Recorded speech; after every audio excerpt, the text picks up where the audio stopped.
and see. I don't know if we're going to try something new. Anyway, I'm going to go ahead and see if anybody has any prayer requests and open up with prayer, mainly for myself. Y'all have anything you need? Feel free. All right. We have a situation with one of our grandchildren. Okay. All right. Georgia's all about it.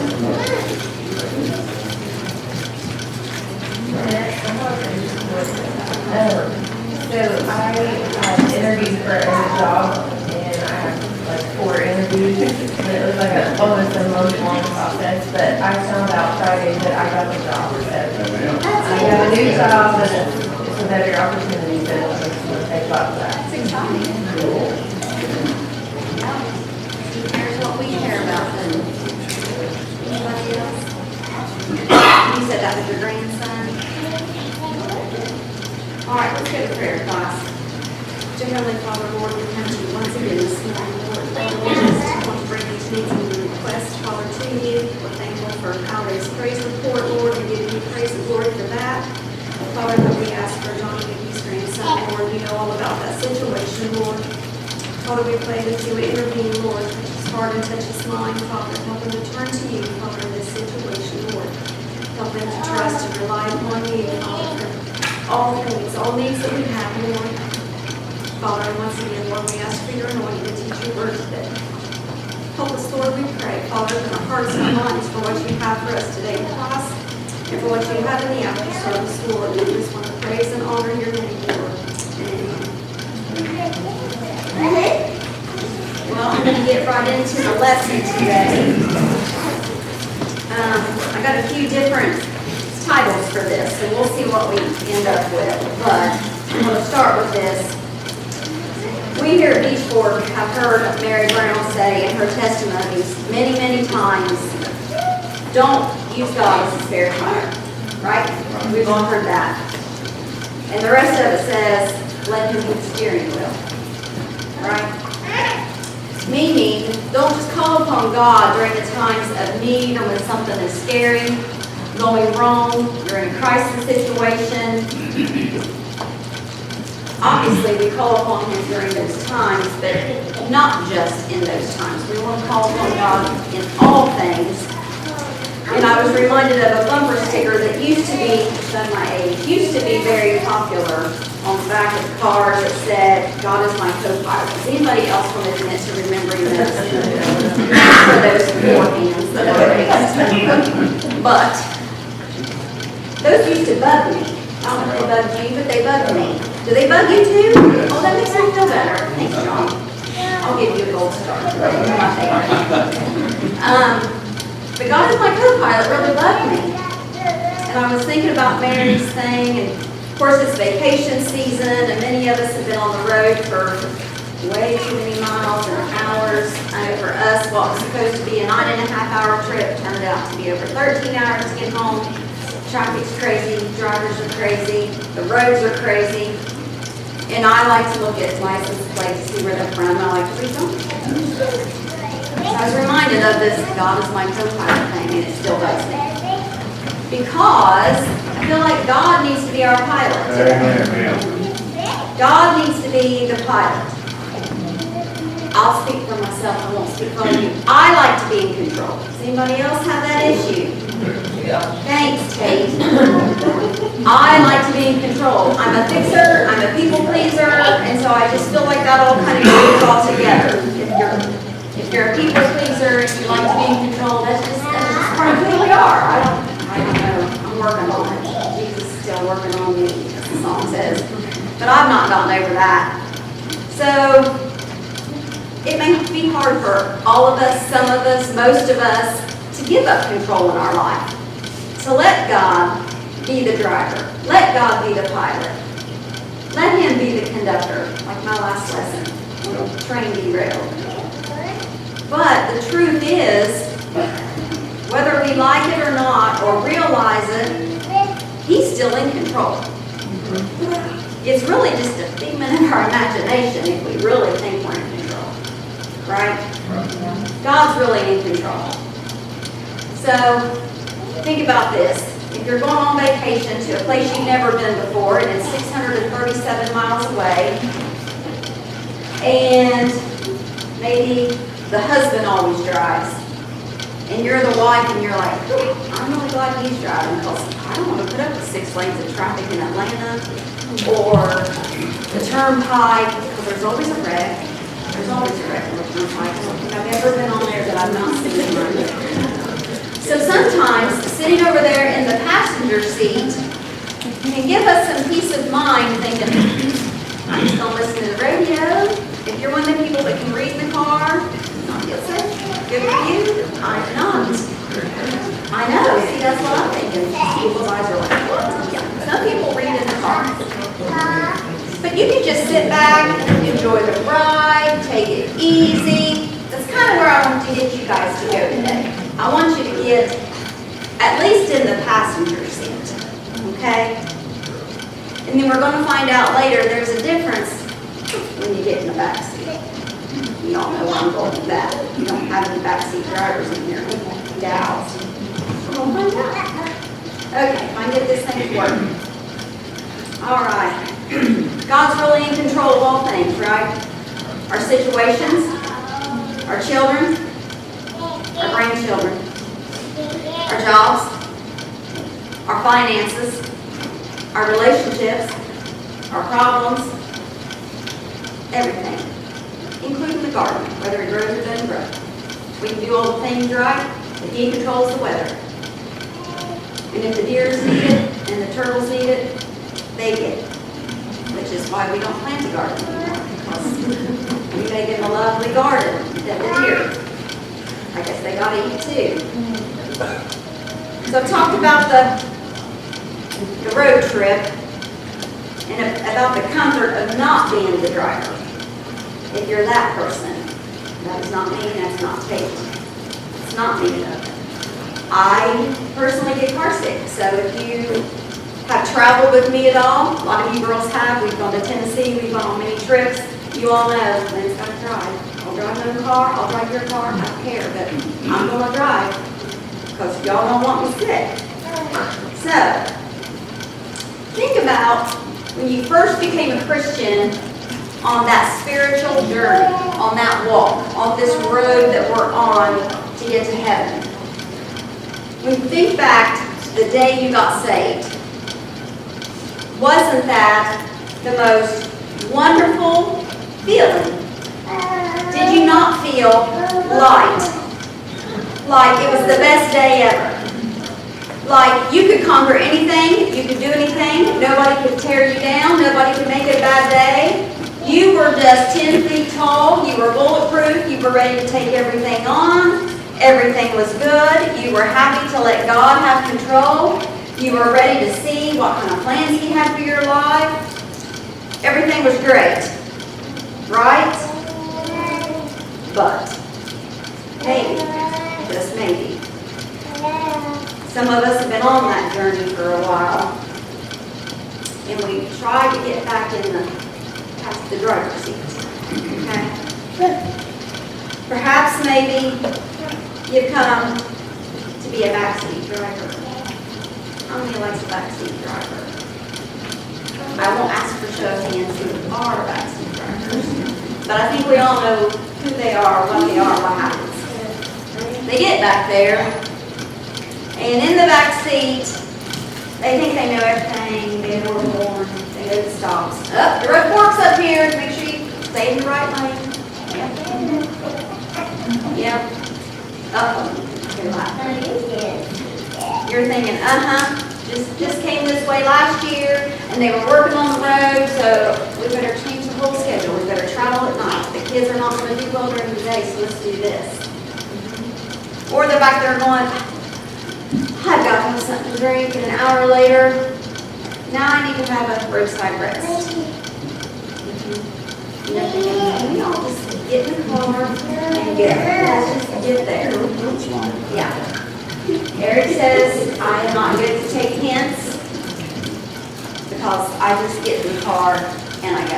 I've got my snacks. That's what this job is. He's my snack getter, my drink getter, the navigator, all the things in it. That's his job. I just drive. I just do my thing. But sometimes, what the navigation system says, and the roadside signs, and the signs, and the traffic, do that. Do you hate that as much as I do? I really hate that. I don't have a lot of patience for that. Even though I tried to update it all before I left. I tried really hard. So then what you gotta do? You gotta pick one, don't you? Do I listen to my little co-pilot over here? I didn't have a backseat driver, thank goodness. Or do I go with the navigation that, you know, they're supposed to be high tech, these new cars are supposed to know all these things. What do you guys do? You stick with the navigation? Yes or no? Nobody's going to admit to anything. They're scared about it. No. Stick with the navigation. Yep. Some people say no. You're just not believing it, are you? Nope. Yeah. We knew we were in trouble when we got on this, I don't even know where we were, with Bill, by Bill, I know to say that down there. We got up on an exit, got some gas, got some drinks, did some other things. Before we got back on the exit, there's one of them great big, like LED signs that said, I think I was on 77 at this point, and it said Route 81, whichever southbound, whatever, severe wreck, major delays, blah, blah, blah. I'm glad we just had a roadside stop, because I'm like, Eric, is that where we're going? Of course it is, because you're on vacation, and that's how it goes. Well, we get off on the ramp. There's another one of them signs. It said it all again. And I'm like, well, this is a bad sign for obvious reasons. Number one, there's a wreck. Number two, there's a delay. Number three, I'm thinking, if it's had time to make it to that sign, it's been there for a while. Well, we get off of that ramp. Boom, there it is. Well, yep. We hadn't even got to that route, so we knew we had to get off. We was going to be in this for as long as that lasted until you get to the Route 81. We get down there, and unfortunately, it looked terrible. One of the worst wrecks I'd seen. There were more troopers, flashing lights of all kinds of EMS than I'd ever seen. There were people out videoing. There were people out taking pictures. And Eric, being an EMS, like I'm sure Bill's sitting back there thinking, most likely somebody probably died during that. Because it was way backed up to the point they had rerouted the north traffic into that left lane. So we were all merging all these lanes into one lane, going south or whatever direction that was, to let all those people come and get here. So it was a major pile. So, wouldn't have done me much good to follow my GPS, right? I was following the GPS because that's the direction it took me. So it still would have been correct. And my little co-pilot over here, Eric, was like, babe, you see all the, yeah. So he was telling me, very good, this lane, this lane, this lane. They both were correct. They both led me on the same way. I had a little detour, didn't I? Sometimes, I think when we're on the passenger seat, or heaven help us if we're in the back seat, I've been a backseat driver with God before, and probably, if we were all honest, we all have. We have been in that seat and we have said, Lord, I don't like this. I don't want to stop here. I don't want to go through this tunnel. It's too dark. It's too scary. It's too bumpy. I don't know if this is going to take me where I want to go. So can we just have a little U-turn here? Can we just turn around and do something else? This is not what I asked for. Have you ever felt like that? Yeah. Kind of want off of this road. Yeah. Kind of like if I was to get on one of them crazy roller coasters. That would be me. about 2 seconds into it, I've gone off of the ride. Because I don't do that. I don't think it's normal if you do, but you all do you. That's fine. But we could go down the road of job loss, divorce, children gone astray, financial problems, relationship turmoil. Sometimes it's out of our control, isn't it? Sometimes it might be part of the plan. Sometimes it's other people's decisions. But when you're in that back seat, fear, panic, worry creep in. And you begin to tell yourself, and you have all this self-talk, and you talk to myself, and I say, oh, this can't be right. This can't be the right way. This can't be what God has for me. This can't be the way I'm supposed to go. This is not how it's supposed to end. Don't want to go down this road. Sometimes it is. We offer all kinds of advice, don't we? Oh, U-turn. Lord, stop here. Get off this exit. Take the next exit. Need a break. Need a break. Yeah. We forget, again, that God's still in control. He's got a plan. And it's all in His time, not ours. We forget that when we're in the back seat, we don't have the full picture. Do we? I don't know about your car, but a lot of the new cars, I haven't figured this out yet, and I'll be the first to tell you I haven't decided if I like it or not. But my rear view mirror is not a rear view mirror. It's a camera. Does anybody else know what I'm talking about? Does anybody like it? No, thank you. I don't know how to turn the thing off. I don't know how to make it look like a normal mirror. You're all laughing at me. I know. Somebody needs to help me immediately after church. You can flip it. Okay, thanks. Please see me because I don't do that stuff. Fix it, please. But it is a view constantly. It moves, this messes with me. But there are so many cameras around these new cars, and most of you probably have them. You put that thing in reverse and you've got 6 views of your vehicle. From up above, you see all the little yellow lines where you're not supposed to be. Well, sees you behind, it sees the side. If you hit something driving this car, it's bad, Karen. It's just bad. I mean, the seat buzzes, things light up, beeps go off, and if they get real fast, you're real close. It's color coded. If it's yellow, you're just a little close, and it gets orange, and it gets red, and then you come in your front. But I'm just saying, it's like pretty impossible to hit something, right? Just like these new cars, they have this lane assist business. I did here, I'll turn it off. Not we love that either. But it just buzzes and lights up and lets you know when you're not where you need to be. Okay? So there's all these things to keep us on the right road. So we have, there again, we have a choice. Do we ignore all these things? Sometimes I do it the old-fashioned way because I am old. I put it in reverse and I turn around and I look to see where the cars are. Right? Because that's how I know where the cars are. I know my car knows where the cars are. I need to know. I need to see it for myself. So if you're in the back seat, you can't necessarily see all this stuff. You can't see the lights going off in my dash. You can't feel the seat buzzing.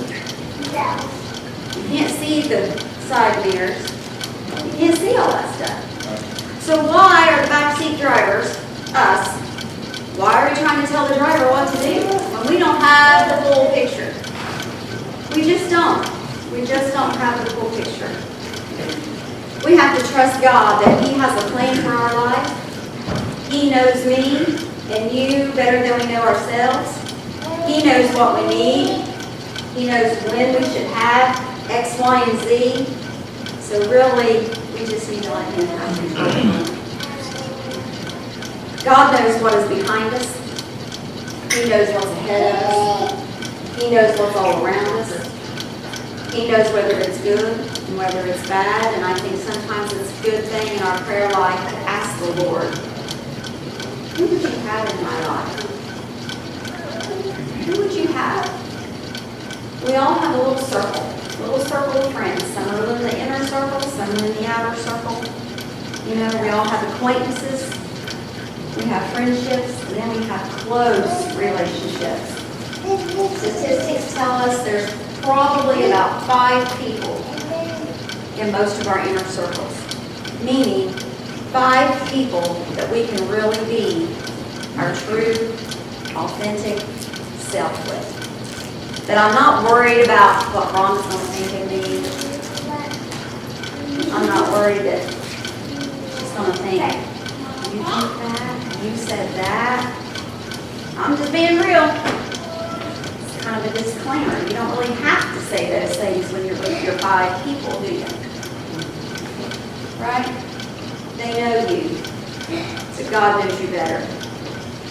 He knows exactly where you need to be, exactly how to get you there, and when you need to arrive. And we need to leave that up to Him. You ever been lost? Do you hate that? It's so aggravating, isn't it? You try to pay attention to the directions. I can remember, again, I'm amazed. I can remember when I was a kid, Dad got this big idea we were going to go out to California. We were going to drive. Yeah. So back then, you went to AAA and you got a trip ticket. If anybody knows what I'm talking about. And to go out to California the southern way and to come back the northern way, we had 2 trip tickets and they were like this big. Yeah. And so they're like the map, okay? It's all highlighted. You're going to be on this highlighted road. So some woman with a highlighter sat there for probably an hour and highlighted our little trip, and you turned the page. And Mom was constantly trying to keep up with that little trip ticket. Dad was driving and I was asleep. I was bored. But that's how we knew he was on the right road. So just like our GPS, like it tells you when your tolls are coming, tells you all these things, trip ticket did the same. It's hard to get lost, you'd think, but we did. We did. We were way off on the wrong road when Dad decided he was going to ask for directions, and I will not insert any jokes about stopping and asking for directions. But it was just like that, you know. Mom was like, okay. She's got this, and Dad's just driving. We're making great time. Great. Nope. So we had to pull over. Dad asked for directions. Sure enough, turn around. We had to drive, I don't remember, but it seemed like a long way back to get on the right road. No harm, no foul, really. Hey, Lynn, when my kids were little, I'd say, hey, we're going to take a shortcut. They'd go, oh no, we're never going to get there. Never going to get there. Yeah, I can relate. And that's similar to how I felt. Because I just remember seeing that big old book and thinking, it takes Mom a long time to turn the pages. That was the extent of my understanding of it all. But sometimes we don't know we're lost, do we? Sometimes we don't know we're lost. And I know I've told this before, but Victoria got lost at Kings Island one time. Yes, I'm a wonderful parent. I lost her. She got off her ride and went apparently to the next ride. And I'm standing at those, back then they had those gates, like enter and exit gates. She never came out. All the kids were off. I was panicked, you know, and I tell Eric I lost her. That was bad. And he was panicked. We're screaming her name. I have no idea how much time passed. Because, I mean, at that point, time is just not a thing. It seemed like forever, honestly, but it probably wasn't. But here she comes. She was not stressed. She wasn't crying. She didn't cry for her mom or her daddy. She'd been riding rides, having a great time. She didn't know she was lost. I knew she was lost, and I was beside myself. I mean, I was panicked. You know, within probably about 30 seconds, I had convinced myself some crazy person had kidnapped her and I was never going to see her again, and we were going to end up on that TV show with the black leather jacket. I mean, I had it all figured out. We were going to be the next episode. It's terrifying. So, I'm going to ask you today, are you lost? Are you on the road? Are you on the right road? I'm hoping so. I'm praying so. That's something for you to figure out. Sometimes we get so wrapped up in what's going on, we don't notice our surroundings, we don't know we're lost. But I do think we need to keep track of the other people on the same road. We're all on the same road to heaven, right? We all go to church here together, and frequently we refer to one another. Like when I pray for you all, I pray for my church family. That's what I call you all. You're my church family. And many times we hear people say, and this is so true for me, I see you all way more than my blood family. I know more about your lives than I do about my family's lives. True. Because why? We spend time together. We love one another. We share things. We share the good things, just like Allie did today with her new job, and we all clapped and were happy for her. But, same thing. We share the scary, the hard, the rough times. And we have another prayer request that is, I need my church family to pray with me about my grandson. We sing both things here today. And that's the way it usually is, isn't it? We go through life together. We're on the road together. So let's not forget each other, and let's stop and take a look and say, Dorothy, do you need any help on the road today? Give some encouragement. Give some road signs that say, turn here, stop here. So everybody has come to church today to stop here, stay here for a little bit, take a deep breath, get some fuel for the journey, haven't we? Sometimes we need that. Sometimes we need that. I do in my life. We can get it on Sunday morning, Sunday night, Wednesday night, whenever we need it.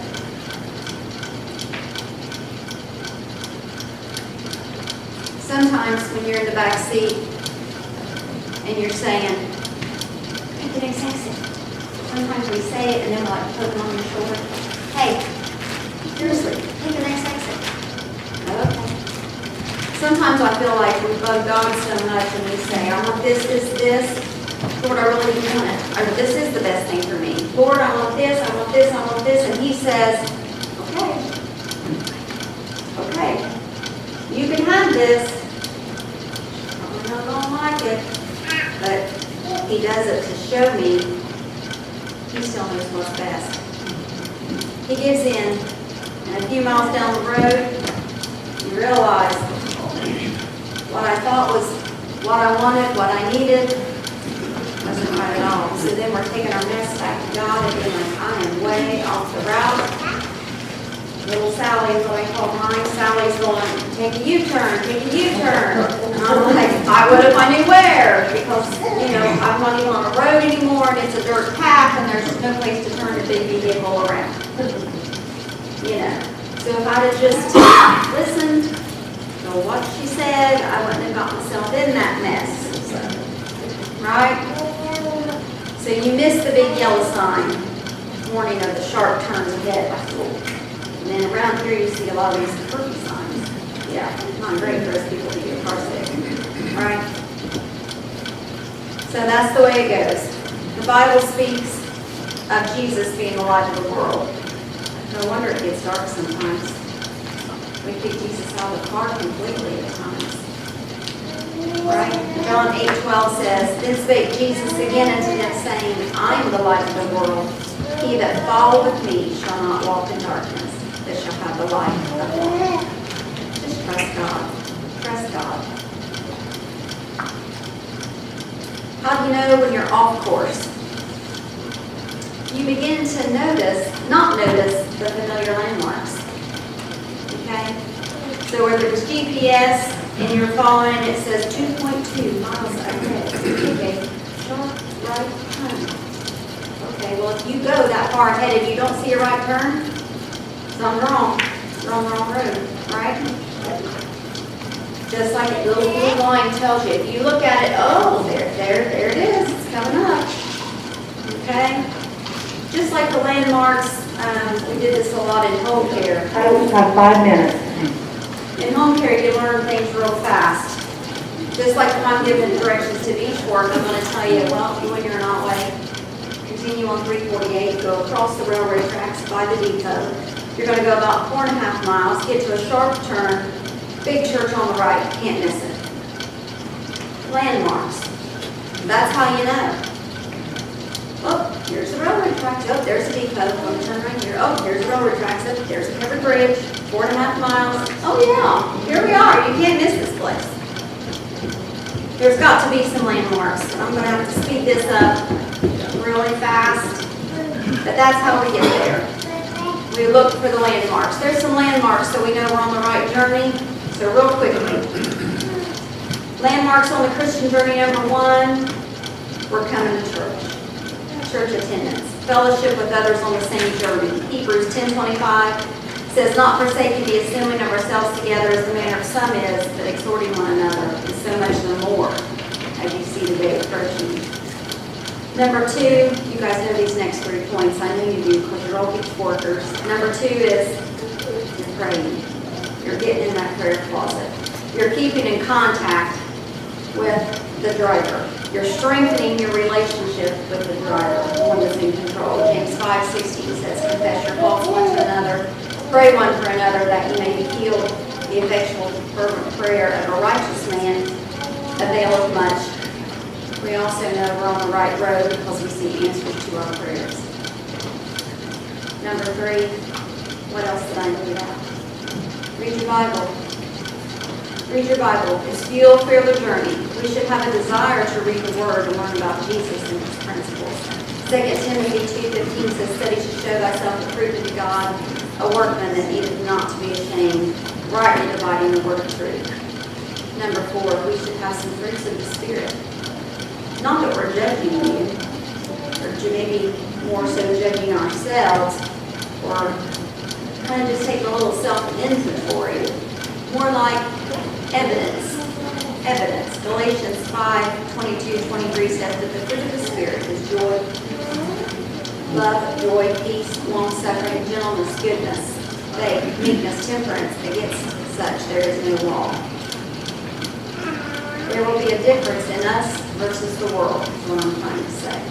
We're not going to be like everybody else, because if you listen to everybody else and you watch TV and the radio and half of the podcasts out there, we're all going to heaven. But I'm here to tell you that's not true.